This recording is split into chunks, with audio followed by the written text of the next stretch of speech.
दो लोग जिनके सफर बहुत अलग होते हैं, मगर किसी न किसी रास्ते पर हम सफर बन जाते हैं। रणवीर एक 3D कंपनी का CEO है और रणवीर की प्राथमिकता हमेशा अपना परिवार रहा है। और दूसरी तरफ रिमझिम, जो कि एक एक्टर है और थिएटर में काम करती है। उसके बड़े बड़े सपने हैं। रणवीर को एक बार मलेशिया सरकार की तरफ से बहुत बड़ी डील मिलने वाली थी, मगर एक शर्त थी कि डील सिर्फ शादीशुदा लोगों को ही मिलेगी। इसलिए रणवीर ने खोज शुरू की अपनी नकली पत्नी की, जहां पर रणवीर की मुलाकात हुई रिमझिम से। दोनों ने झूठी शादी रचने का निर्णय किया, मगर रणवीर का दुश्मन डिसोजा सबके सामने सच बाहर लाने की साजिश कर रहा था। आखिर ये झूठी शादी उन्हें किस राह पर ले जाएगी? क्या कभी इनके बीच प्यार का इजहार होगा? सुनिए ये अनोखी प्रेम कहानी हमसफर, सिर्फ प्रतिलिपि FM पर। प्रतिलिपि FM पर आप सुन रहे हैं हमसफर, जिसे लिखा है प्रखर शर्मा ने और जिसको आवाज दी है मैंने, यानी प्रिया सिंह ने। भाग 1, 9 जनवरी 2019, मुंबई। स्थान the 3Ds venture. The 3Ds के ऑफिस के सेंट्रल मीटिंग हॉल में जबरदस्त तैयारियां चल रही थी। आज उनके नए CEO पहली बार बोर्ड ऑफ डायरेक्टर्स और कुछ अन्य मुख्य अधिकारियों के साथ मीटिंग करने वाले थे। वैसे तो नए CEO सभी के लिए कोई नए व्यक्तित्व नहीं थे, क्योंकि वो पिछले 5 सालों से उन सभी के साथ ही काम कर रहे थे। बस फर्क इतना सा था कि आज उनका कद वहीं पहुंच गया था जिसकी सभी को आशा भी थी और तमन्ना भी। सेंट्रल मीटिंग हॉल का दरवाजा खुला और एक शख्स भीतर दाखिल हुए। Everything is okay Latika? ये आवाज थी मिस्टर शेनॉय खुराना की, जो द 3D वेंचर्स के CMD मिस्टर शांतनु धनराज के पर्सनल सेक्रेटरी थे। मिस्टर शांतनु की कंपनी के 3Ds थे सॉफ्टवेयर डिजाइनिंग, डेट फाइनेंसिंग और वे खुद, यानी D for Dhanraj. Yes sir, everything is going well, Latika Rathore ने कहा, जो 3Ds की HR हेड थी। दैट्स गुड सर, बस कुछ ही देर में घर से निकलने वाले हैं, शेनॉय ने कहा और कुछ देर इंतजाम देख हॉल से बाहर निकल गए। स्थान धनराज मैंशन। शांतनु धनराज के 3 मंजिला आलिशान बंगले के एक कमरे के बाहर आज बहुत चहलकदमी हो रही थी। सभी नौकर और परिवार के सदस्य भी बारी बारी से देखने आ रहे थे कि कब जाकर इस कमरे का दरवाजा खुलेगा और सभी को इस हड़बड़ाहट से राहत मिलेगी। क्या हुआ, आए अभी तक? अभिलाषा धनराज ने पूछा। सॉरी मैम, लेकिन अभी तक नहीं आए, एक नौकर ने कहा। ये लड़का भी ना, यहाँ इसके पास इसका वेट करके ही बेचैन हो रहे हैं, और ये है कि बस शावर में खोया हुआ होगा, अभिलाषा धनराज बोली। कमरे के भीतर बाथरूम में शावर ऑन था और पानी की तेज बौछारों के बीच वो खड़ा हुआ था। आज उसकी अब तक की लाइफ का सबसे महत्वपूर्ण दिन था। वो हमेशा अपनी घबराहट को 2 ही तरीके से दूर करता था, शावर और गिटार। कहने को सिर्फ 26 साल ही हुए थे उसकी लाइफ में, लेकिन इन 26 सालों में ही उसने लाइफ के कई सबक भी सीखे थे और दूसरों को सिखाए भी थे। उसने शावर के प्रेशर को थोड़ा कम किया और पानी की बौछारों के बीच सिर उठाकर उन बूंदों को चेहरे पर आने दिया। थोड़े लंबे बाल, ट्रिम बियर्ड और चेहरे की वो शांति उसे जितना नर्म दिखा रही थी। उसके बाएं हाथ पर बना RD का टैटू, दाहिने हाथ में पहना हुआ ब्रेसलेट उसकी चंचलता बयां कर रहे थे। कुछ देर बाद वो बाथरूम से बाहर आया, खुद को कुछ देर आईने के सामने देखा और उसके बाद उसकी माँ द्वारा आज के दिन के लिए सिलेक्ट किया हुआ 3 पीस सूट पहना और बाहर जाने से पहले एक आखिरी बार अपने गिटार को निहारा। इट्स शो टाइम, वो बुदबुदाया, और जैसे ही उसने दरवाजा खोला उसकी माँ बाहर ही खड़ी थी। उन्होंने कुछ पल अपने बेटे को ऊपर से नीचे देखा और मुस्कुराते हुए उसके गालों पर हाथ फेरा। माय बच्चा, कभी अपनी माँ के कंधों पर सर रखकर सोने वाला मेरा रॉक स्टार आज इतना बड़ा हो गया कि अपने परिवार के बिजनेस की जिम्मेदारियां अपने कंधों पर लेने वाला है, अभिलाषा धनराज बोली। उसने मुस्कुराते हुए अपनी माँ के पैर छुए। गॉड ब्लेस यू बच्चा, उन्होंने उसके सर पर हाथ रखते हुए कहा।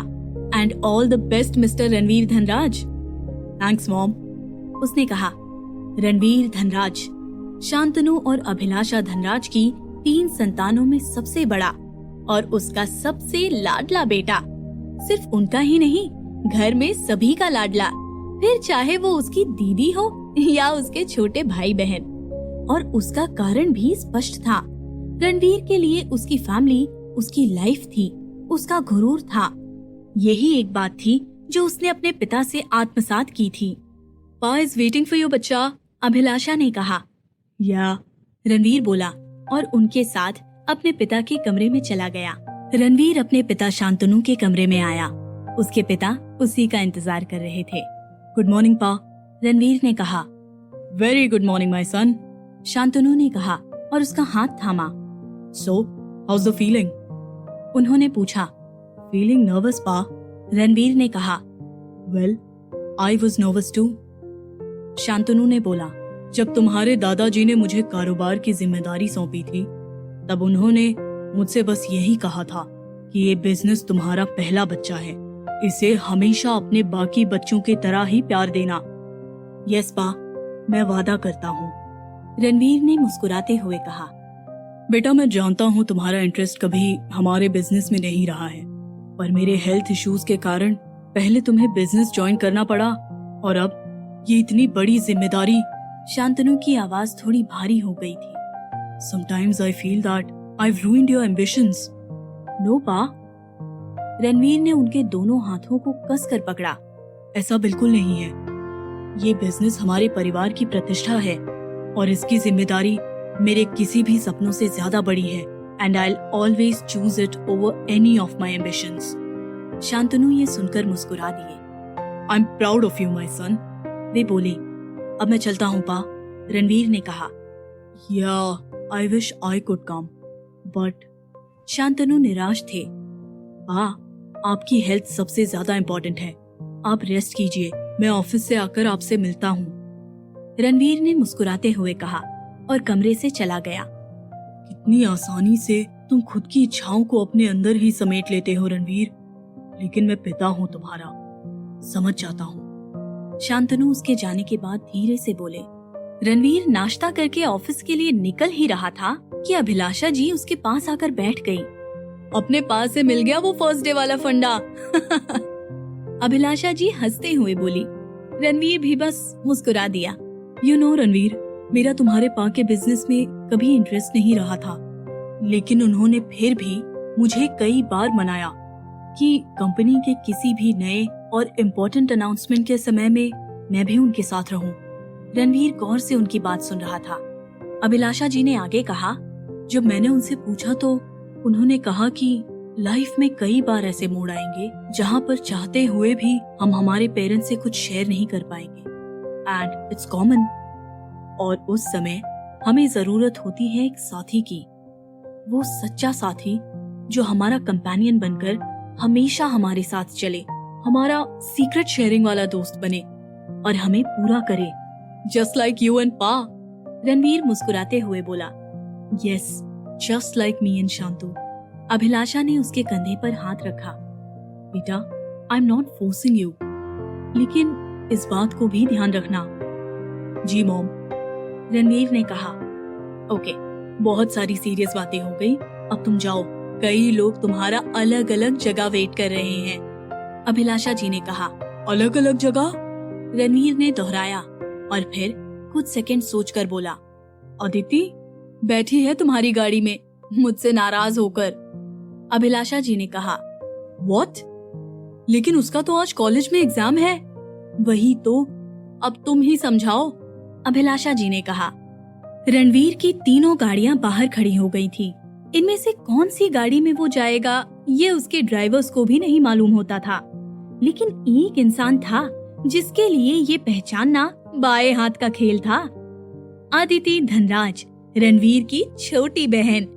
रणवीर ने गाड़ी का दरवाजा खोला और पीछे की सीट पर अदिति को बैठा पाया। अभिलाषा जी भी पीछे ही खड़ी थी। गुड मॉर्निंग अदिति, रणवीर बोला। What's good in this morning, big bro? Aditi बोली। आप मुझे आज तो ऑफिस लेकर जा ही सकते हो, आज आप सीईओ बनने जा रहे हो ब्रो। हाँ मैं ले जाता, लेकिन आज तुम्हारा एग्जाम है अदिति। टर्म्स हैं बिग ब्रो। अदिति बोली, एक एग्जाम छूट गया तो दोबारा हो जाएगा भैया। आज इतना बड़ा दिन है आपके लिए। It should be a party today in the office. Aditi, अच्छा लिसन, इस समय पा की हेल्थ ठीक नहीं है तो पार्टी करना इज बैड आइडिया। रही बात पार्टी की तो पक्का हम वो करेंगे, लेकिन कुछ दिन बाद। पर ब्रो, माना ये एग्जाम दोबारा दिया जा सकता है, लेकिन रणवीर धनराज नहीं चाहता कि उसकी बहन कुछ भी रिपीट करे। You the fire Aditi, you know ना। यस भाई, आई एम। अदिति बोली, then go and have a superb exam. और इसके बदले आज तुम दोनों को पिक करने मैं खुद कॉलेज आऊंगा। रियली? अदिति चौंक गई। आप हमें पिक करेंगे? आप कभी हमारे कॉलेज के अंदर गए भी हो? एंड राहुल भैया तो आपको वहाँ देखकर बेहोश ही ना हो जाए। अदिति हंसते हुए बोली, oh sense of humour Aditi. Ranveer उसे चिढ़ाते हुए बोला, better than you big bro. Aditi ने पलटवार किया, लेकिन राहुल निकला कब मॉम? रणवीर ने बाहर देखकर पूछा। निकला? वो तो कल से आया ही नहीं है, कोई प्रोजेक्ट है इसलिए कल से कॉलेज ही है। अभिलाषा जी ने कहा। ठीक है भैया, I'll wait for you। Aditi बोलते हुए गाड़ी से उतर गई। रणवीर ने दोनों को बाय बोला और उसकी गाड़ी सरपट गति से बाहर निकल गई। जल्दी से रेडी हो जा, मैं ब्रेकफास्ट रूम में ही भिजवाती हूँ। अभिलाषा जी ने कहा। Mom, do you know? What बच्चा? I love you। अदिति ने अपनी माँ को हग किया और भाग गई। I love you all मेरे बच्चों, अभिलाषा जी मुस्कुराते हुए बोली। रणवीर के ऑफिस के उसकी बाहर गाड़ी रुकी। एंट्रेंस गेट पर ही उसका स्वागत करने हेतु कई लोग खड़े हुए थे। Welcome sir. शेनॉय ने रणवीर के बाहर निकलते ही उसे बुके देते हुए कहा। लतिका, चिराग और अन्य लोगों ने भी उसे वेलकम किया। रणवीर सीधा सेंट्रल मीटिंग हॉल में पहुंचा, जहां पर बोर्ड ऑफ डायरेक्टर्स और अन्य पदाधिकारी उसका इंतजार कर रहे थे। Sorry for getting a bit late, Ranveer ने आते ही कहा और अपना कोट उतारकर अपनी सीट पर टांग दिया। यहाँ पर कई लोग हैं जिनके साथ मैं काम कर चुका हूँ। कई लोग ऐसे भी हैं जिनके साथ मैं पहली बार काम करने जा रहा हूँ। कुछ लोग बहुत अच्छे से मेरे काम करने के तरीकों और मेथड्स को जानते हैं और कुछ लोगों के लिए ये एक नया एक्सपीरियंस होने वाला है। आप में से कई लोगों के मन में शायद मेरे लिए डाउट भी हो, पर मैं आपको एक बात क्लियर बता देना चाहता हूँ। ये बिजनेस मेरे लिए मेरे बच्चे के समान है और मैं आप सभी से वादा करता हूँ कि इसे मैं उसी तरह से संभालूंगा जैसे एक पिता अपने न्यूबॉर्न बेबी को संभालता है। शेनॉय ये सुनकर मंद मंद मुस्कुरा रहे थे। रणवीर में आज उन्हें पहली बार शांतनु की झलक दिखाई दे रही थी। जेंटलमैन, मैं अपने पा की जगह तो नहीं ले सकता और ना ही मैं ऐसा कुछ करने की सोच रखता हूँ। मेरा इरादा और मेरा लक्ष्य सिर्फ एक ही है। मैं अपने पेरेंट्स की ब्लेसिंग्स और आप सभी के विश्वास और सपोर्ट के साथ इस बिजनेस को उस ऊंचाई पर लेकर जाऊं कि मेरे पा भी कहें, I am the father of Ranveer Dhanraj. सभी ये सुनकर तालियां बजाने लगे। शेनॉय को अब काफी राहत मिली थी। उन्हें रणवीर का सेल्फ कॉन्फिडेंस और जज्बा देखकर ये भरोसा हो गया था कि शांतनु ने बिजनेस की कमान रणवीर को सौंपकर कोई गलती नहीं की थी। स्थान MRIE कॉलेज। शहर के सबसे बड़े मल्टी कोर्स कॉलेज के कैंटीन लॉन में जबरदस्त भीड़ लगी हुई थी। फाइनल ईयर के दो लड़के आपस में बैठे हुए थे और उनके इर्द गिर्द उनके दोस्त उन्हें घेरे हुए थे। Go for it Rahul, come on निश। दोनों तरफ से हूटिंग जारी थी। एक फर्स्ट ईयर का लड़का एग्जाम देकर वहाँ आया। क्या हो रहा है गाइस, इतनी भीड़? वो देख, राहुल और नेस्टर का पंजा कंपटीशन चल रहा है, एक लड़की ने कहा और इशारा किया। राहुल और नेस्टर एक दूसरे की ओर आंखें गड़ाए पंजे पर बैठे हुए थे। मुकाबला फिलहाल किसी भी तरफ जाता नहीं दिखाई दे रहा था। तभी एक सुंदर लड़की राहुल के पास आकर खड़ी हो गई। You can win this Rahul, उसने मुस्कुराते हुए कहा। आरडी, राहुल बोला। Call me RD, you beautiful. Okay RD, my self शेरी, वो बोली। राहुल का हाथ नेस्टर की तरफ थोड़ा झुकता दिखाई पड़ रहा था। सभी की आंखें तनी हुई थी। अचानक राहुल ने हाथ को अजीब और गरीब झटका दिया और नेस्टर के हाथ को अपनी साइड ला पटका। Yes, Rahul is the winner. Rahul का दोस्त निकुंज चिल्लाया, राहुल राहुल राहुल। सभी लोग हूटिंग करने लगे। जब तक अदिति भी कैंटीन की तरफ आ गई, उसने लोगों को वहाँ चीयर करते हुए देखा। ये क्या हो रहा है? और राहुल भैया और नेस्टर यहाँ? राहुल खड़ा हुआ, अपना हाथ थोड़ा ट्विस्ट करके सही किया और फिर हाथ हिलाते हुए बोला, थैंक्स गाइस। राहुल नेस्टर के पास आया और उसके कंधे पर हाथ रखा। डोंट बी अपसेट निश, अभी तो तुझे बहुत बार हराना है। राहुल ने मजाकिया अंदाज में कहा और हंसने लगा। इतना सुनते ही राहुल के बाकी दोस्त भी हंसने लगे। नेस्टर ने ये देखा और बिना कुछ सोचे समझे वहीं पर राहुल के चेहरे पर घूंसा जड़ दिया। आसपास का शोर एकदम सन्नाटे में बदल गया। राहुल अचानक हुए इस वार से एक पल भौंचक्का रह गया, लेकिन उसने अगले ही पल खुद को संभाला और अपनी नाक के पास हाथ ले जाकर देखा। उसकी नाक के पास से खून चमक उठा था। इसकी तो निकुंज चिल्लाते हुए आया, लेकिन राहुल ने उसे रोक लिया।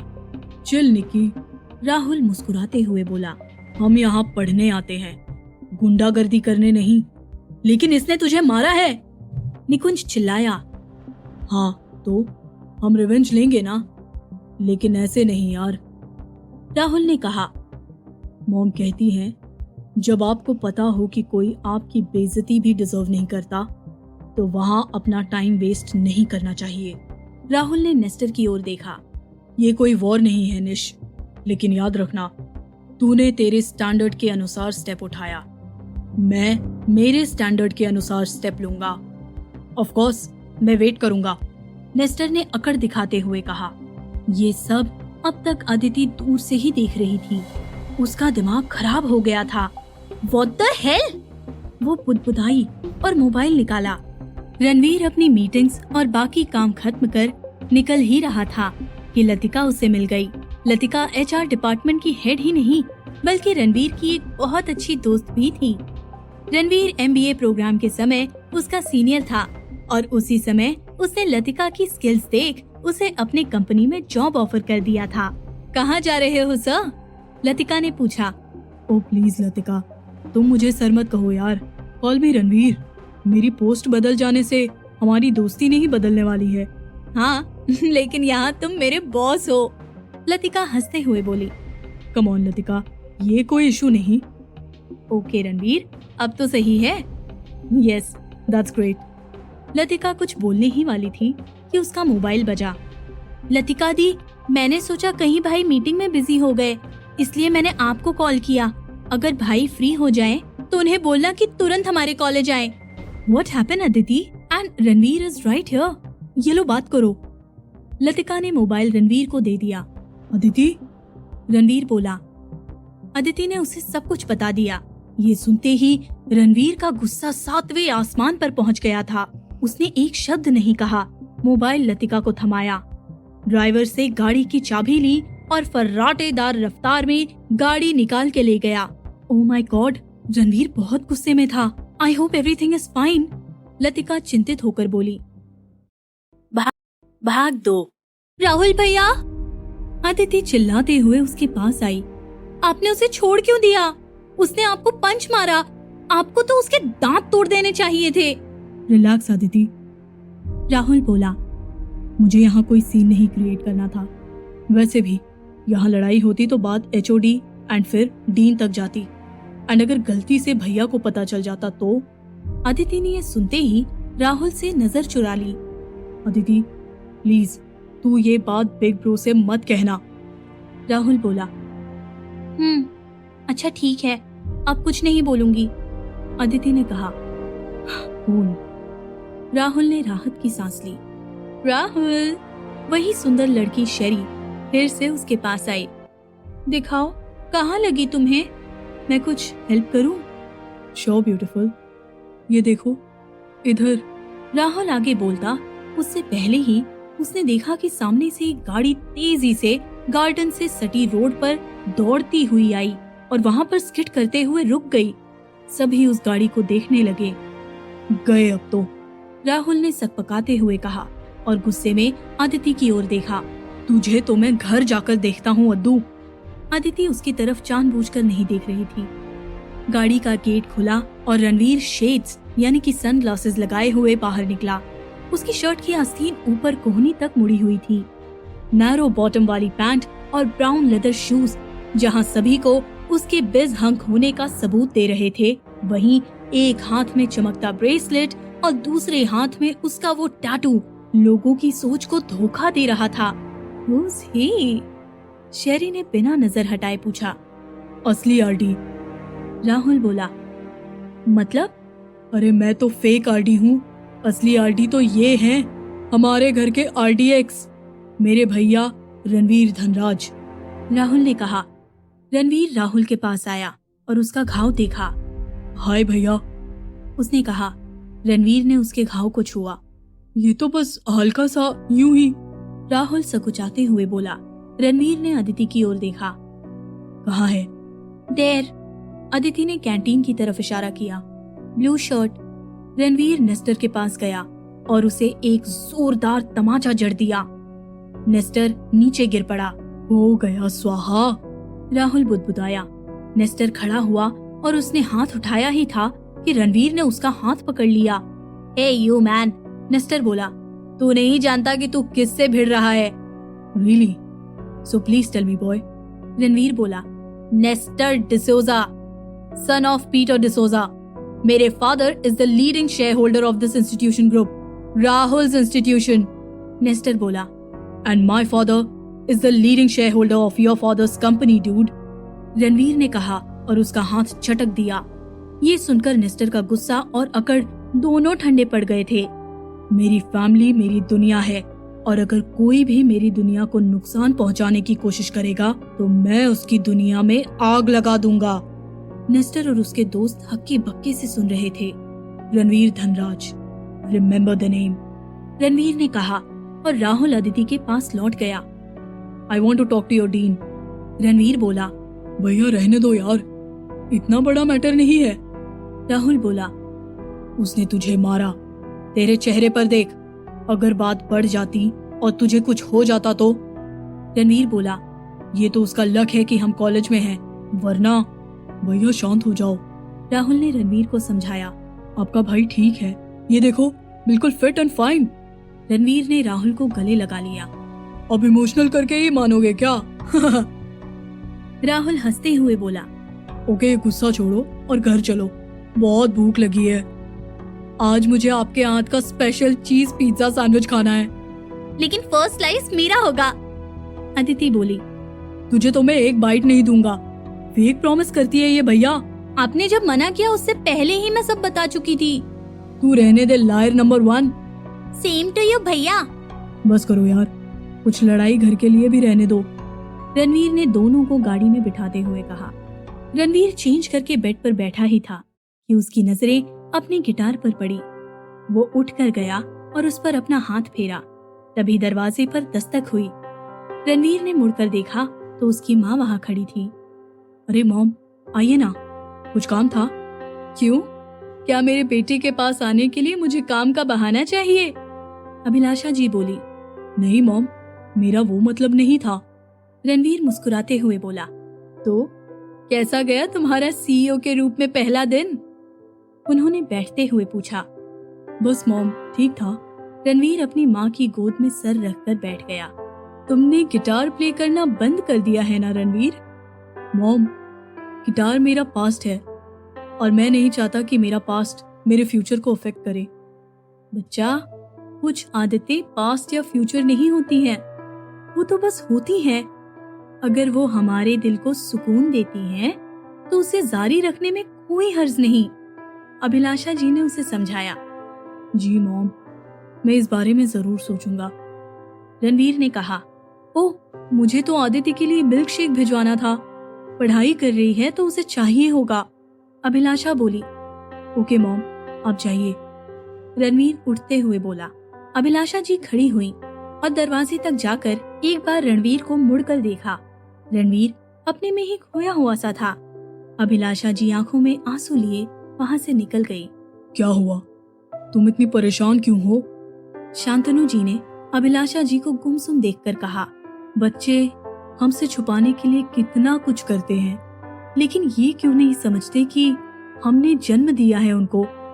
हम उनकी आंखें पढ़ लेते हैं। अभिलाषा जी बोली। रणवीर से मिलकर आई हो? शांतनु जी समझ गए थे। कभी कभी मुझे लगता है कि हमने अन्याय किया है उसके साथ। अभिलाषा जी भावुक हो गई। ऐसा नहीं है अभिलाषा। हाँ, उस समय परिस्थिति ही ऐसी थी कि हम हमारे 7 साल के बच्चे को छोड़कर बिजनेस के लिए बाहर चले गए और 6 साल बाद लौटे। अभिलाषा जी ने जैसे बात पूरी की थी, शांतनु जी चुप थे। उनके पास इस बात पर कोई सफाई नहीं थी। शांतनु, उसने हमसे एक बार भी इस बात की शिकायत नहीं की। हमारे लिए, इस परिवार के लिए अपने हर सपने को कुर्बान किया है उसने।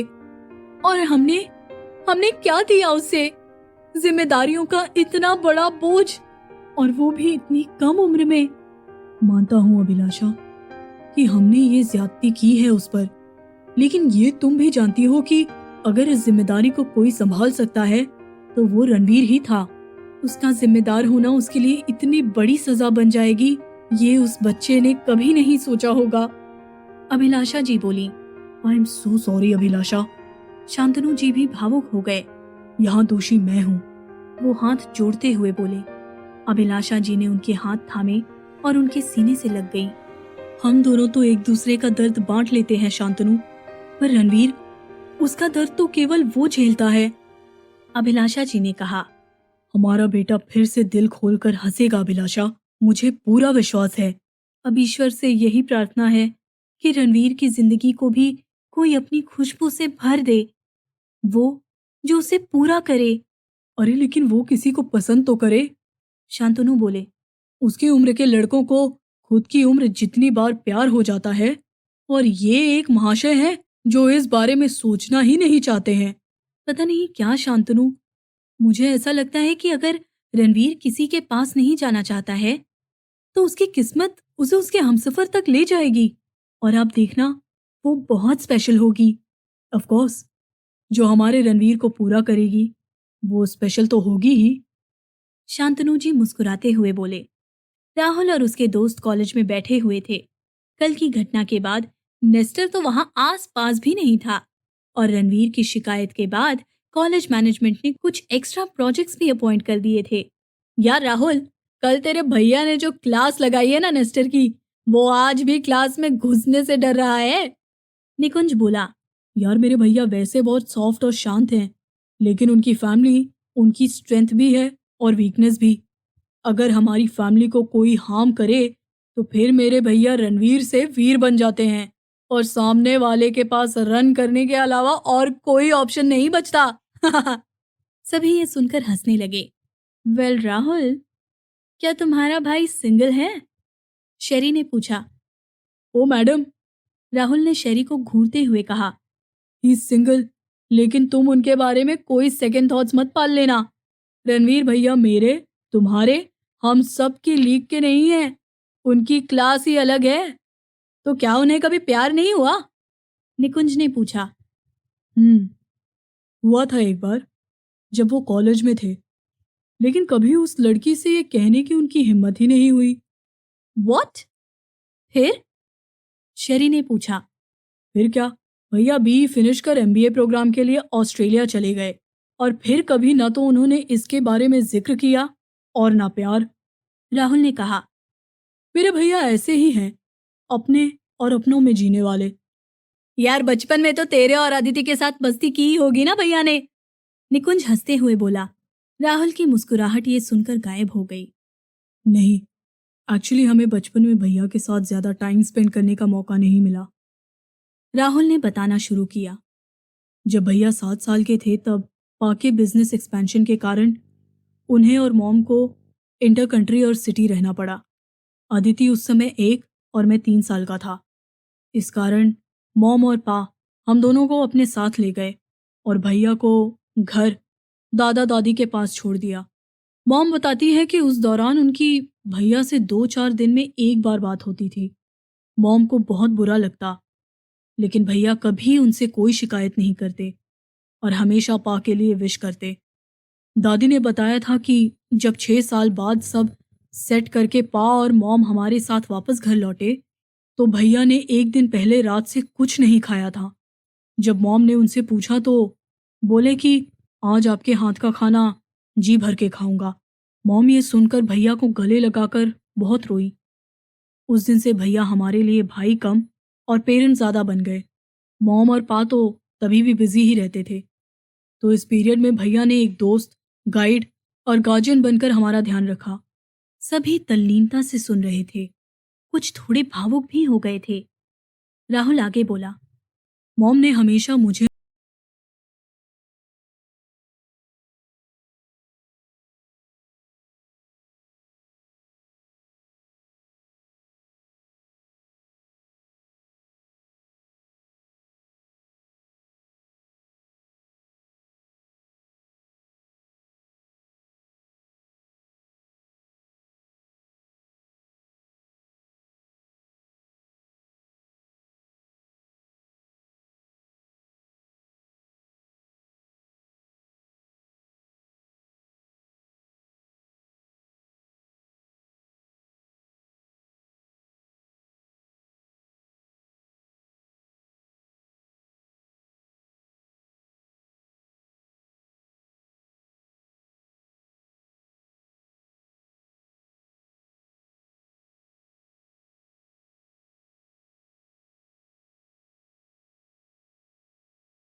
रणवीर सुनकर कुछ नहीं बोला और पंचिंग बैग पर प्रैक्टिस करने लगा।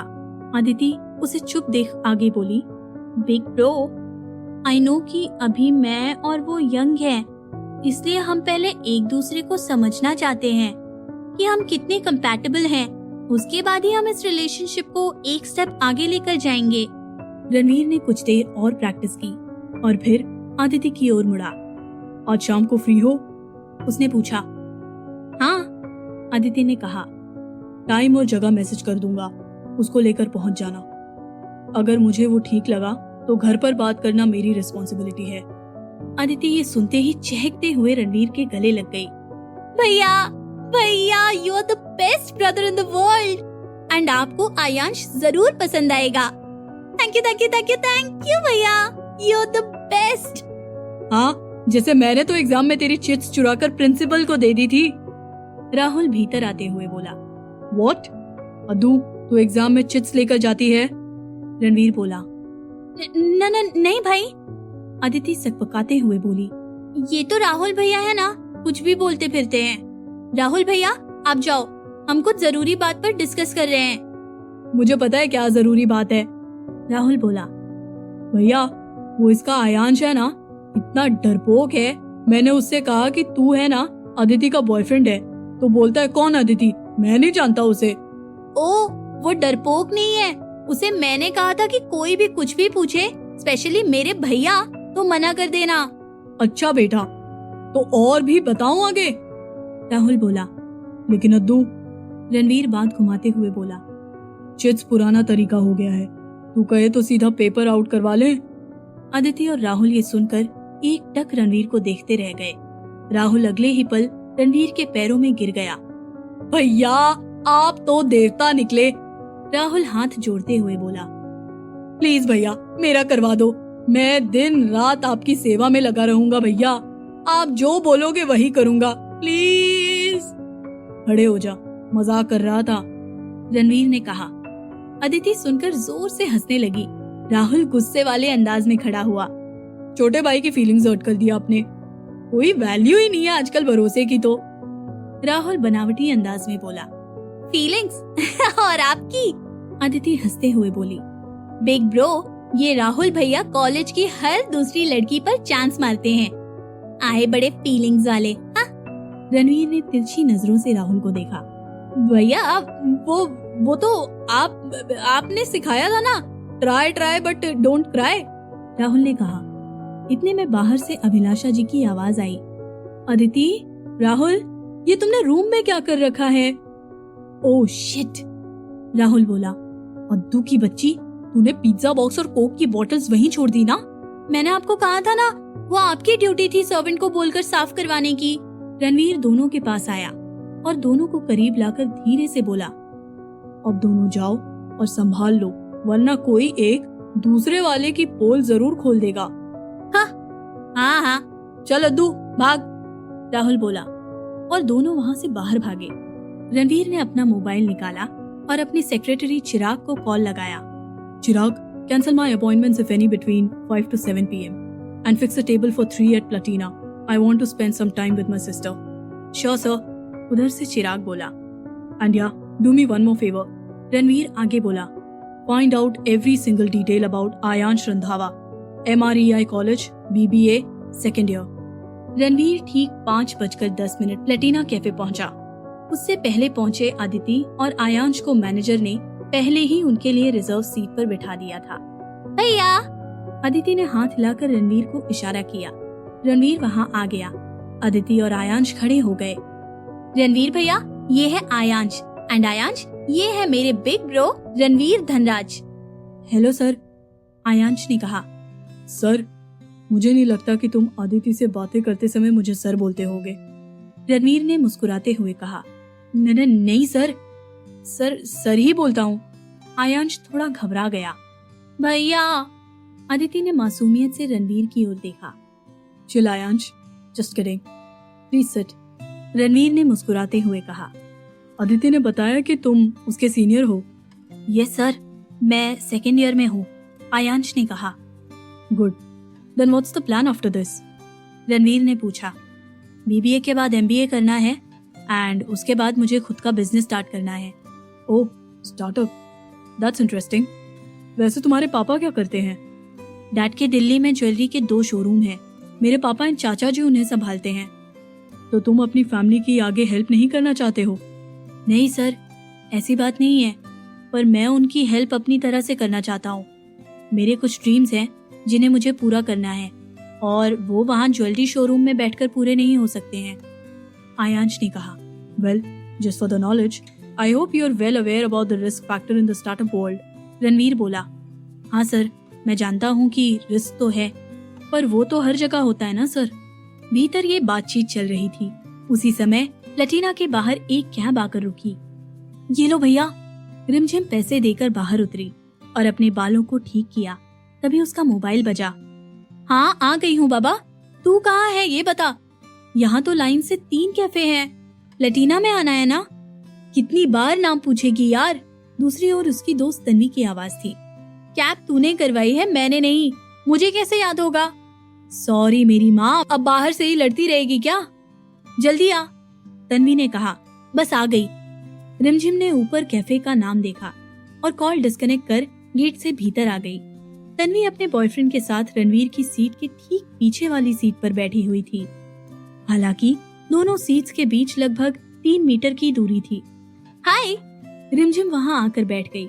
अरे ये कैफे है या कोई 5 स्टार होटल? वो बोली। उसका चेहरा रणवीर की सीट के ठीक उल्टी दिशा में था।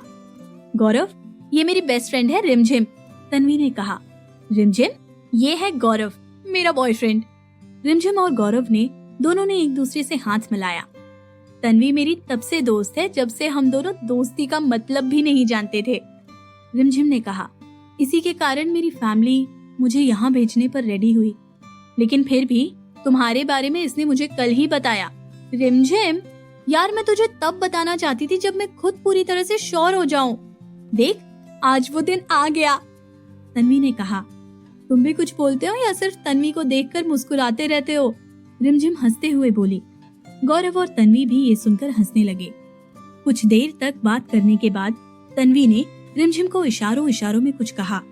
रिमझिम समझ गई। उसने चुपके से मोबाइल निकाला और कॉल का बहाना बनाया। मौसी, कैसी हो? क्या? मुझे देखा अभी? अच्छा, यहाँ पर हो? अरे नहीं नहीं, आप मत आओ, मैं आ रही हूँ ना। तन्वी चल, अपनी लैंडलॉर्ड बाहर है, लगता है उसे फिर पैसे चाहिए। पैसे चाहिए? गौरव को आश्चर्य हुआ। हाँ, वो एक्चुअली शॉपिंग करने आ जाती है और कैश लाना भूल जाती है। पेटीएम तो है नहीं, बुजुर्ग है ना बेचारी। रिमझिम का ड्रामा चालू था। तो मैं भी चलता हूँ ना, आंटी से भी मिल लूंगा। गौरव भी खड़ा हो गया।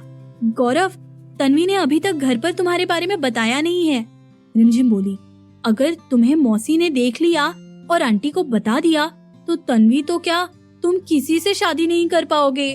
रिमझिम जैसे तैसे तन्वी को बाहर लेकर आई। उफ, कितने सवाल पूछता है। रिमझिम हंसते हुए बोली। बता, कैसा लगा? तन्वी ने पूछा। थोड़ा सा अननोइंग है, लेकिन बंदा दिल का स्वीट है और सबसे इम्पोर्टेंट बात, तुझसे बहुत प्यार करता है। अच्छा, तूने कैसे पता लगाया इतनी जल्दी? तन्वी ने मुस्कुराते हुए पूछा। भोंदू, वो तुझे जिस तरह से देखता है ना, उसकी आंखों में वो हल्की सी शर्म और चेहरे पर भीनी सी मुस्कान, बस उतना ही काफी है समझने को। गो ऑन तन्वी, तेरा बहुत ख्याल रखेगा वो, रिमझिम ने कहा।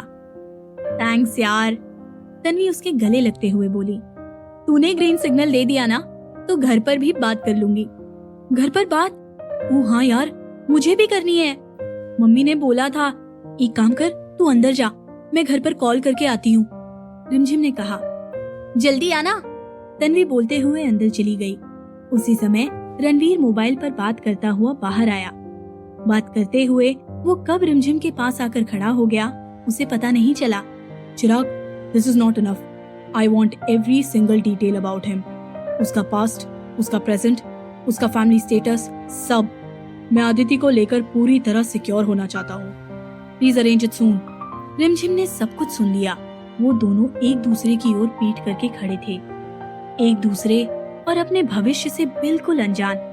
अगर पता करना है तो उसके घर का नहीं, बस उसके दिल का स्टेटस पता कर लीजिए। अगर वो आपकी बहन से सच्चा प्यार करता है तो बाकी सब संभल जाएगा, रिमझिम बिना पलटे बोली। रणवीर तब तक फोन रख चुका था। उसने बात सुनी। आपको कैसे पता चला कि मैं अपनी बहन के बारे में बात कर रहा हूँ? रणवीर ने भी बिना पीछे मुड़े पूछा। मैं खुद किसी की छोटी बहन हूँ, एक भाई की चिंता जानती हूँ। लाइफ सिर्फ प्यार से नहीं चलती, रणवीर ने कहा, और अगर लाइफ में प्यार ना हो तो भी वो ज्यादा नहीं चलती। रिमझिम मुस्कुराते हुए बोली और चली गई।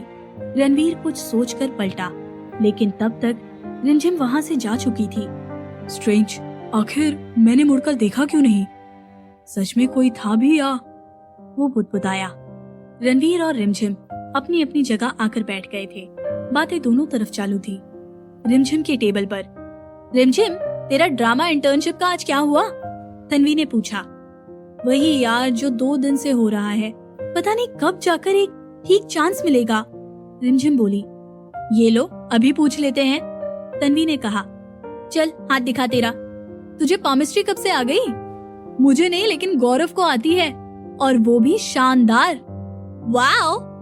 लेकिन रहने दे यार, मैं इन सब में नहीं मानती। रिमझिम बोली। एक बार please, just for curiosity, Tanvi ने कहा और रिमझिम को मना ही लिया। इधर रणवीर के टेबल पर रणवीर के दिमाग में रिमझिम की वो बात घूम रही थी। उसे समझ आ गया था कि उसे क्या बात करनी है। Aayansh, if you want, I can help you out in your startup funding and other related stuff, Ranveer ने कहा। आदित्य ये सुनकर खुश हो गई। थैंक यू सर, आयांश ने फीकी सी मुस्कान के साथ कहा, लेकिन मैं आपकी हेल्प नहीं ले सकता हूँ। सर, आदित्य मेरे लिए कोई एसेट नहीं है कि उसे जरिया बनाकर मैं आगे बढ़ूं। मुझे खुद पर बिलीव है, इसलिए डोंट माइंड सर, पर मैं खुद के बलबूते पर ये करना चाहता हूँ। रणवीर ने तिरछी नजरों से आदित्य की ओर देखा। आदित्य का चेहरा बता रहा था कि उसे आयांश पर प्राउड फील हो रहा था। रणवीर की चिंता फिलहाल तो दूर हो गई थी।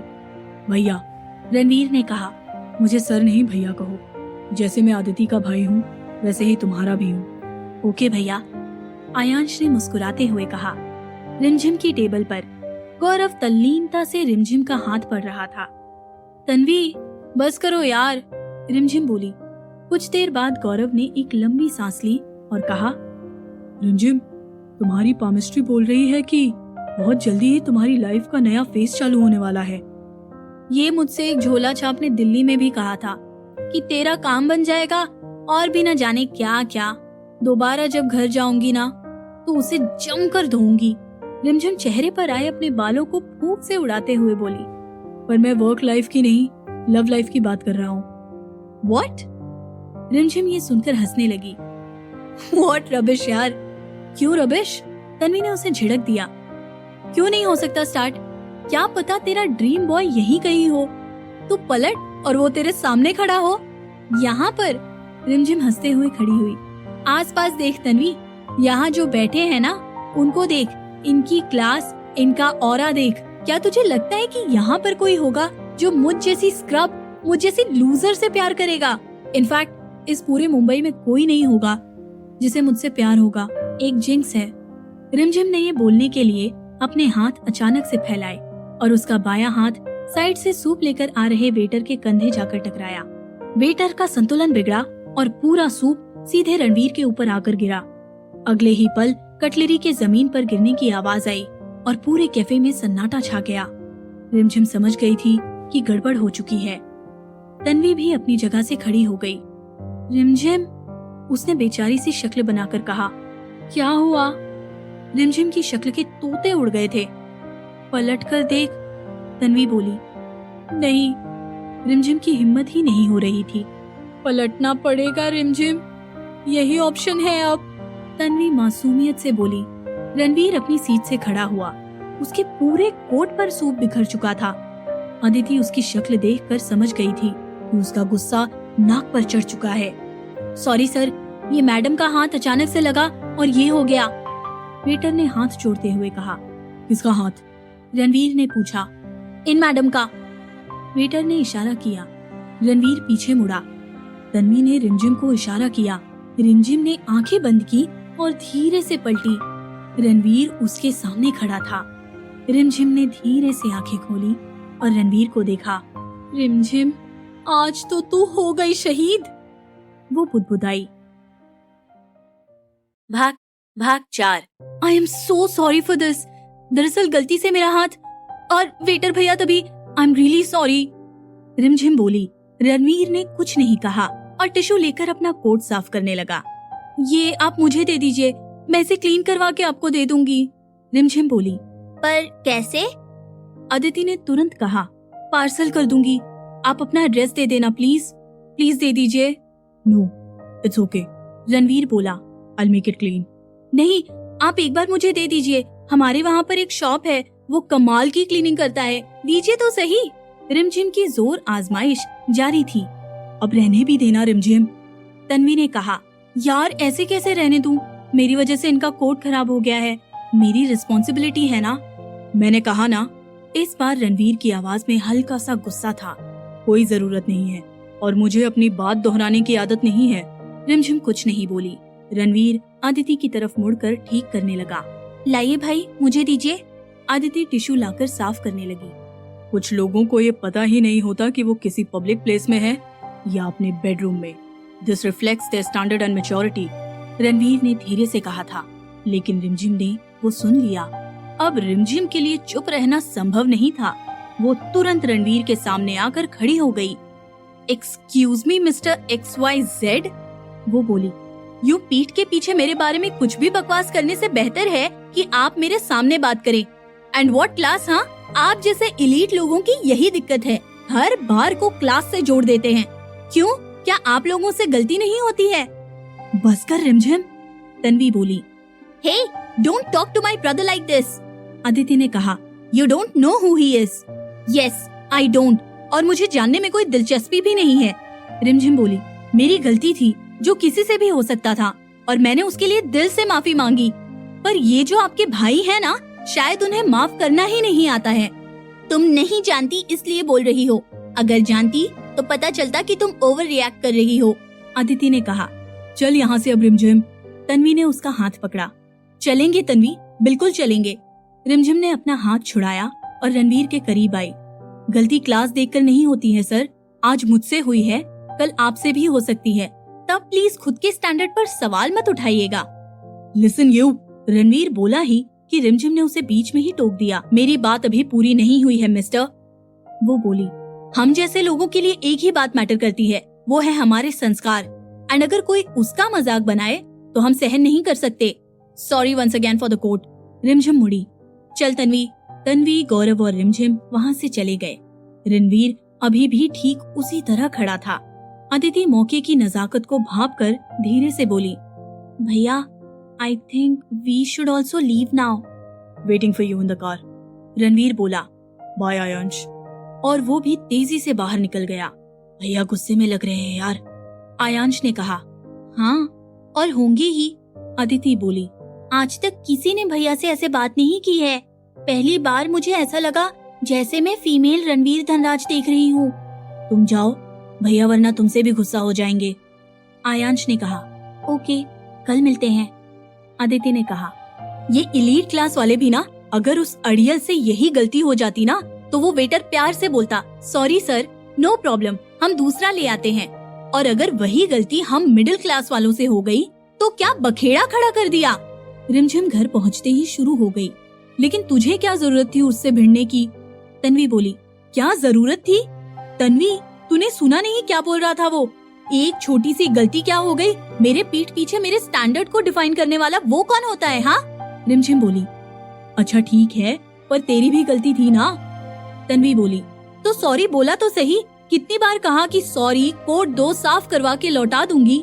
कौन सा मैं चुरा लेती उस वाहियात इंसान के उस वाहियात से कोट को, रिमझिम बोली। ये बड़े लोग थोड़े अड़ियल ही होते हैं, इनसे ना थोड़ा दूर रहना चाहिए, तन्वी बोली। तो मैं कहाँ उसके घर जा रही थी? रिमझिम अपनी टेबल पर आकर बैठी। मुझे तो पता भी नहीं था कि पीछे बैठा कौन है। चल जो हुआ भूल जा यार, तन्वी उसे शांत करने का प्रयास करते हुए बोली। कौन सा तेरा उससे दोबारा सामना होने वाला है? रिमझिम ने कुछ नहीं कहा और अपना काम करने लग गई। मैं सोने जा रही हूँ, तू भी सो जा, काफी थक गई होगी। हाँ, बस इंटर्नशिप से रिलेटेड कुछ वर्क है, उसके बाद सो जाऊंगी। गुड नाइट, तन्वी बोली और सोने चली गई। रिमझिम नए ऑडिशन और बाकी थिएटर क्लब की इंटर्नशिप और उनके रिव्यू पढ़ रही थी। काफी देर तक स्क्रॉल करने के बाद भी उसे कुछ भी बेहतर नहीं मिला। वो पास ही अपने बेड पर निढाल पड़ गई। कब चांस मिलेगा भगवान, रिमझिम बड़बड़ा रही थी। ये अंधेरा अब और नहीं बर्दाश्त होता। काश कोई आए और मेरी लाइफ का जुगनू बन जाए। कुछ ऐसे ही सुहाने सपनों को सोचकर मुस्कुराते हुए रिमझिम की कब आंख लग गई उसे पता ही नहीं चला। अगला दिन। गुड मॉर्निंग चेतन, रणवीर अपने केबिन में आते ही बोला, वेरी गुड मॉर्निंग सर। चेतन पहले ही वहां बैठा हुआ था। क्या हुआ? आज कुछ इम्पोर्टेंट है जो तुम पहले से ही यहाँ बैठे हो? रणवीर ने आश्चर्यचकित होते हुए पूछा। यस सर, बस शेनॉय सर आते ही होंगे। चेतन बोला। कुछ ही देर में शेनॉय भी वहां आ गए। व्हाट हैपेंड चाचू? You both are looking a bit excited. Ranveer Shenoy से बोला। क्योंकि शेनॉय रणवीर के पिता के साथ काफी समय से जुड़े थे तो रणवीर उन्हें चाचू ही बोलता था। Yes, because we have got a very important news for you. Shenoy ने मुस्कुराते हुए बोला। Then go ahead please, Ranveer ने कहा। चेतन ने प्रोजेक्टर ऑन किया और स्लाइड शुरू की। मलेशियन गवर्नमेंट का फैमिली वेलफेयर डिपार्टमेंट अपने देश के यूथ के लिए एक रिलेशनशिप पोर्टल कम ऐप बनवाना चाहता है जहां पर सभी एलिजिबल बैचलर्स की पूरी इन्फो होगी। चेतन बोल रहा था। ऐप का काम होगा आपकी चॉइस के अकॉर्डिंग बैचलर्स सजेस्ट करना और फिर आगे रिलेशनशिप। ये तो बिल्कुल हमारे यहाँ की उन मैरिज ब्यूरो वाली ऐप की तरह है। रणवीर बोला। बहुत कुछ, लेकिन पूरी तरह से नहीं। शेनॉय बोला। ये कोई प्राइवेट एंटिटी नहीं है, बल्कि वहाँ की गवर्नमेंट चाहती है कि ऐप कोई फ्रॉड या फ्रॉड डेटिंग ऐप ना होकर जेन्युइन ऑप्शन बताने वाली और आपके हमसफर को आपसे मिलाने वाली हो। इसके लिए मलेशियाई गवर्नमेंट ने इंडिया और बाकी कुछ देशों की बेस्ट सॉफ्टवेयर डेवलपर कंपनी को इनविटेशन भेजा है कि वो आए और एक बेहतरीन प्रपोजल प्रेजेंट करे। And the biggest thing is we are one of them. Chetan ने कहा। That's superb. रणवीर खुश होते हुए बोला। हमने एक इनिशियल कंफर्मेशन तो आपके नाम से भेज दिया है और बाकी की डिटेल्स उनके फॉर्म के साथ परसों तक भेजनी है। चेतन ने कहा। ग्रेट। रणवीर ने कहा।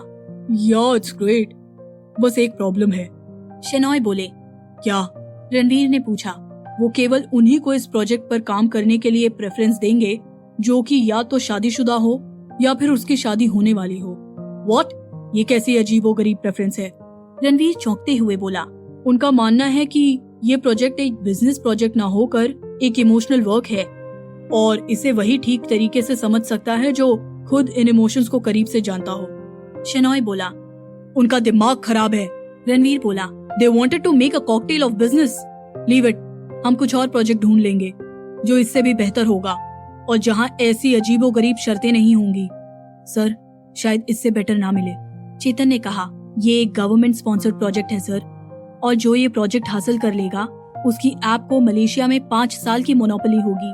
मतलब 5 साल बिना किसी कॉम्पिटिटर के सिर्फ हमारी ऐप। रणवीर, तुमने अभी अभी बिजनेस संभाला है, सभी को तुमसे उम्मीदें हैं। शांतनु सर पर तो सभी इन्वेस्टर्स को जबरदस्त विश्वास था, लेकिन तुम्हारे मामले में वो अभी उतने श्योर नहीं है।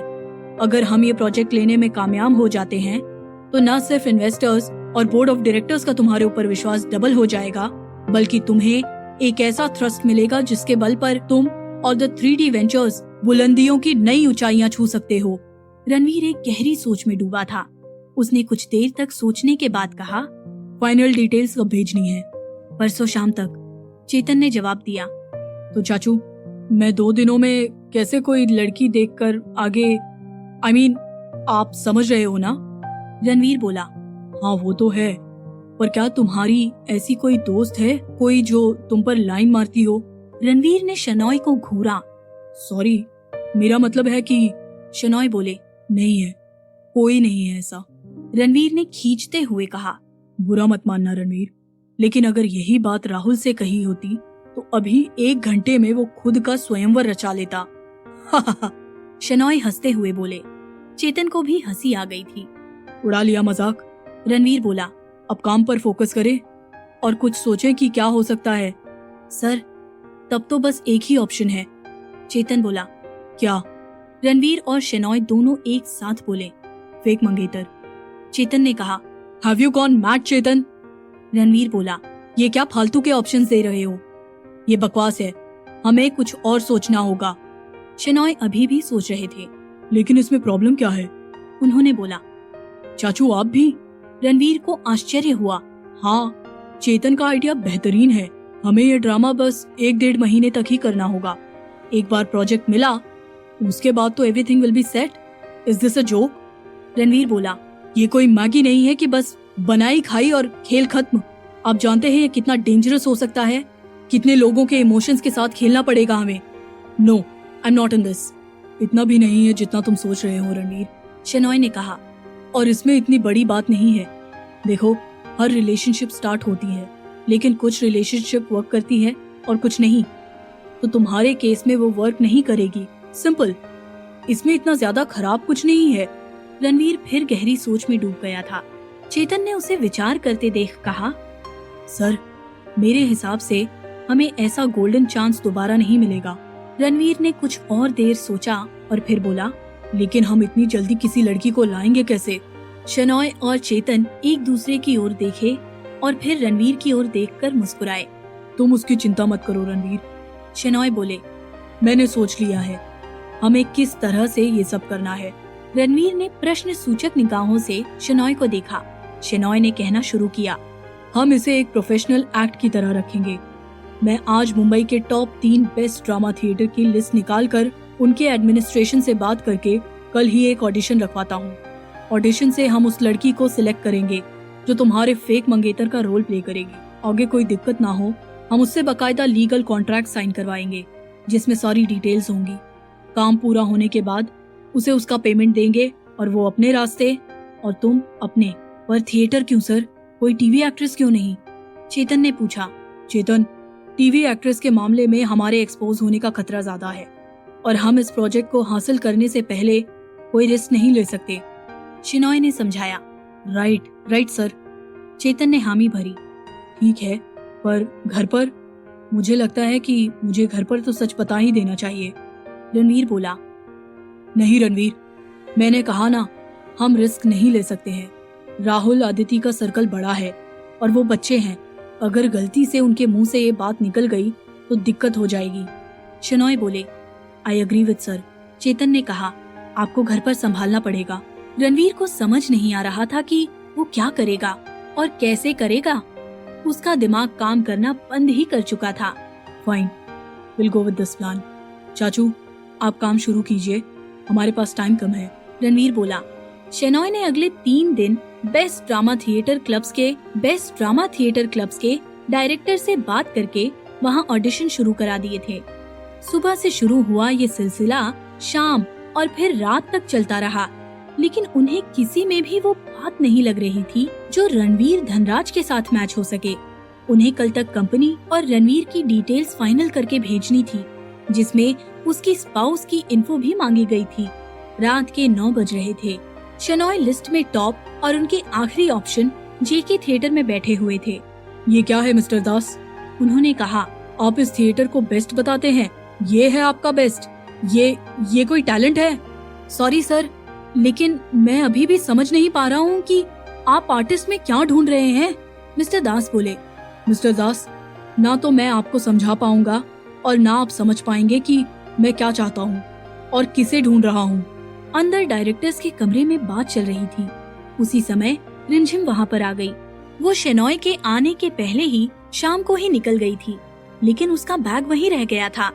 वो बैग लेकर जा ही रही थी कि उसने डायरेक्टर के कमरे में शेनॉय को बैठा हुआ देखा। ये कौन है पूनम? उसने पूछा। यार, ये द 3D वेंचर से आए हैं। अपनी ऐप के लिए एक शॉर्ट मूवी शूट करना चाहते हैं और उसके लिए लीड एक्ट्रेस का ऑडिशन ले रहे हैं, पूनम ने जवाब दिया। 3D वेंचर, वही ना जिसने वो फेमस बुजुर्गों के लिए वी पेरेंट ऐप बनाया था, रिमझिम ने कहा। हाँ वही, लगभग 30 दिन का शूट है। लेकिन सबसे बड़ी बात ये है कि इन्हें कोई पसंद ही नहीं आ रहा है। पता नहीं इन्हें क्या चाहिए, पूनम बोली। ओ, चल मैं चलती हूँ, लेट हो रही हूँ, रिमझिम ने कहा और जाने लगी। ओए रिमझिम सुन, तू क्यों नहीं ट्राई करती एक बारी? पूनम बोली। लेकिन मैं तो बाकी सब को तो वो भेज चुके हैं। तू भी एक बारी अपना लक आजमा के देख ले, क्या पता तेरा टर्निंग पॉइंट यही हो, पूनम बोली। रिमझिम ने 2 मिनट सोचा, उसे बात जच गई। उसने पूनम को तेजी से हक किया और डायरेक्टर के कमरे की तरफ भागी। सर, अगर आप हमें थोड़ा टाइम देते तो हम और अच्छा। टाइम ही तो नहीं है मिस्टर दास, क्योंकि शेनॉय आगे बोलते उससे पहले ही कमरे का गेट खुला। मे आई कम इन सर? रिमझिम ने कहा। तुम इस वक्त यहाँ पर क्या कर रही हो? मिस्टर दास ने पूछा। सर, मैं अपना बैग भूल गई थी, बट थैंक गॉड की भूल गई। मैंने अभी सुना कि यहाँ पर ऑडिशन चल रहा है। सर प्लीज, मुझे भी एक चांस मिलेगा, रिमझिम ने बड़ी मासूमियत से कहा। No, auditions are over. Mister Das ने कहा। ओह, फिर कौन सिलेक्ट हुआ सर? क्योंकि बाहर तो कोई दिखाई नहीं दे रहा। रिमझिम ने बड़ी शालीनता से कहा। शनॉय ये सुनकर मंद मंद मुस्कुरा दिए। तुम्हें उससे मतलब नहीं होना चाहिए। मिस्टर दास बोले। सर प्लीज एक चांस, मैं अपना बेस्ट दूंगी सर। देखो तुम। मिस्टर दास कुछ बोलते ही कि 1 मिनट। शनॉय उन्हें टोक कर खड़े हो गए। क्या नाम है तुम्हारा? रिमझिम चोपड़ा सर। वो बोली। आज से पहले कभी थिएटर किया है? हाँ सर, स्कूल में, उसके बाद कॉलेज में। सर कॉलेज में तो हर साल बेस्ट परफॉर्मेंस का प्राइज मैं ही जीतती थी। सर ये हमारी इंटर्न है, मिस्टर दास ने कहा, और इन्हें कुछ खास आता नहीं। इन्हें चांस देना, बस अपना टाइम खराब करना है। मिस्टर दास, मुझे किसे चांस देना है ये आप मुझे बताएंगे। शनॉय ने थोड़ा कठोर शब्दों में कहा। Sorry sir. मिस्टर दास चुप हो गए। सर, रिमझिम ने कहा, आई नो यहाँ पर मेरी काबिलियत पर कोई ज्यादा भरोसा नहीं करता है, लेकिन मुझे खुद पर पूरा भरोसा है, क्योंकि शायद मेरा लौटना इस बात का इशारा है कि ये चांस मेरे लिए है, और जो मेरा है वो मैं किसी को छीनने नहीं देती हूँ। शनॉय को रिमझिम के व्यक्तित्व में कुछ अलग बात नजर आ रही थी, पर इस समय केवल यही काफी नहीं था। उन्होंने बगल की जेब से एक कागज निकाला। तुम्हारे पास 10 मिनट्स हैं। ये मोनोलॉग है, इसे रेडी करो and get back to me in 10। Shenoy ने कहा। Sure sir, thank you so much sir. Rimjhim ने कागज लिया और कमरे से बाहर आ गई। सर ये लड़की सिर्फ डिसअपॉइंट करती है, देख लीजिएगा आप। रिमझिम ने बाहर आकर अच्छे से एक बार मोनोलॉग पढ़ा। उसे पता था कि ये एक ऐसा चांस है जो शायद लाइफ में एक ही बार मिलता है। उसने एक लंबी सांस ली और 10 मिनट बाद भीतर आई। मिस्टर दास और शनॉय सामने बैठे हुए थे। रेडी? शनॉय ने पूछा। यस सर, वो बोली। Okay then, 3, 2, 1, action. रिमझिम ने एक बार आंखें बंद की और कुछ सेकंड्स के बाद खोलकर बोलना शुरू किया। हमारी मुलाकात से पहले भी सब ठीक ही था। हम दोनों जी रहे थे अपनी अपनी जिंदगियों में, एक दूसरे से अनजान। किसी को उम्मीद तो क्या, ये ख्याल भी नहीं आया होगा कि हम दोनों साथ होंगे। पर आज देखिए, हम दोनों एक दूसरे के बिना लाइफ का नया दिन इमेजिन भी नहीं कर सकते। ज्यादा लकी मैं हूँ या ये, इस बात का तो नहीं पता। बस इतना पता है कि अगर हम साथ हैं तो चाहे कितने भी चैलेंजेस हों, हम लाइफ के हर दिन को खूबसूरत और प्यारा बना देंगे। शनॉय अपनी सीट से खड़े हो गए। रिमझिम ने जिस अंदाज में ये सब बोला था, उसके बाद किसी का भी अपनी सीट से खड़े हो जाना लाजमी था। क्या हुआ सर? ठीक नहीं था? सर मैं और बेटर करने की कोशिश कर सकती हूँ, वो बोली। उसकी कोई जरूरत नहीं है रिमझिम, शनॉय ने कहा, और फिर मिस्टर दास की तरफ देखा। अब मुझे समझ आ रहा है कि आपके थिएटर में टैलेंट क्यों नहीं है। उन्होंने व्यंग कसा। शनॉय गेट की तरफ बढ़ते हुए रुक गए और पलटे। मिस रिमझिम, आपकी डिटेल्स हमारी कंपनी के इस ईमेल एड्रेस पर मेल कर देना। उन्होंने पास लगे हुए बोर्ड की ओर इशारा किया। कल ठीक 10 बजे आप द 3D वेंचर्स के हेड ऑफिस में होने चाहिए। रिमझिम को यकायक समझ नहीं आया। कांग्रेचुलेशंस, यूर इन, शनॉय ने मुस्कुराते हुए कहा और बाहर चले गए। रिमझिम को अपने कानों पर यकीन ही नहीं हो रहा था। वो बाहर भागी और चिल्लाई, सर सर। शनॉय पलटे। रिमझिम बोली, सर मैं सिलेक्ट हो गई ना पक्का? अभी मैंने यही तो कहा। शनॉय बोले। सर वैसे मेरे साथ जो लीड एक्टर होगा उसका नाम क्या है? ऐसे ही क्यूरियोसिटी थी, रिमझिम ने मासूमियत के साथ कहा। शनॉय ये सुनकर मुस्कुराए। कल मिलते हैं रिमझिम। रिमझिम अगले दिन अच्छे से रेडी होकर 10 बजने से कुछ देर पहले ही ऑफिस पहुंच गई थी। वो रिसेप्शन के पास बैठी थी कि तभी बाहर एक गाड़ी रुकी और उसके पीछे से 2 गाड़ियां आईं और उसके अगल बगल खड़ी हो गई। ये कौन आया है? उसने रिसेप्शनिस्ट से पूछा। ये हमारे बॉस की गाड़ी है, उसने जवाब दिया। वाओ, उसके मुंह से निकला। रिमझिम कुछ और पूछती या गाड़ी में से किसी को निकलते देखती, उससे पहले ही चेतन वहाँ आ गया। आर यू मिस रिमझिम? यस सर, उसने कहा। प्लीज कम, आपको शनॉय सर ने बुलाया है। रिमझिम इधर उधर देखते हुए शनॉय के केबिन में पहुंची। हेलो सर, वो भीतर आते ही बोली। वेलकम रिमझिम, शनॉय ने कहा। कॉन्ट्रैक्ट साइन करने से पहले मैं तुम्हें उस शख्स से मिलवाना चाहता हूँ जिसके साथ तुम्हें ये एक्ट करना है। माय को लीड, उसने चहकते हुए कहा। Yes, your Koli. शेनॉय मुस्कुराते हुए बोले। तभी पीछे से उनके केबिन का दरवाजा खुला और हमेशा की तरह अपने प्रोफेशनल लुक में शेड्स लगाए रणवीर अंदर आया। रिमझिम मुस्कुराते हुए पलटी और उन दोनों ने एक दूसरे को देखा। दोनों के चेहरे के भाव एक दूसरे को देखते ही अचानक बदल गए। रिमझिम, he is Ranveer Dhanraj, CEO of the 3D ventures and तुम्हारा सो कॉल्ड को-लीड। रिमझिम के तो ये सुनकर होश ही उड़ गए थे। एंड रणवीर, ये है miss Rimjhim Chopra, who has got the role. Ranveer और रिमझिम एक दूसरे को देखे ही जा रहे थे।